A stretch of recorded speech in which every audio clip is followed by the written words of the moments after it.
Hey everyone, welcome to this week's Xero tip of the week.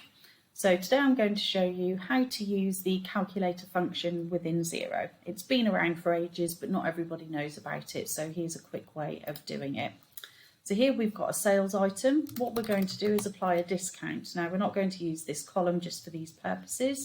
So here you can enter a calculation within the unit price field. So what we're going to do is take off 5% discount of the £100 unit price above. And there you can see entering the formula, and selecting tab will do the calculation for you. This is also a great place to gross up items. So if you've received or paid an amount net of, I don't know, say CIS tax or something like that, what you can do in here is enter the amount that you've paid, and then what we're going to do is round that back up to 100%, and as we tab across you can see that it's auto calculated the amount it should be before the CIS tax was deducted.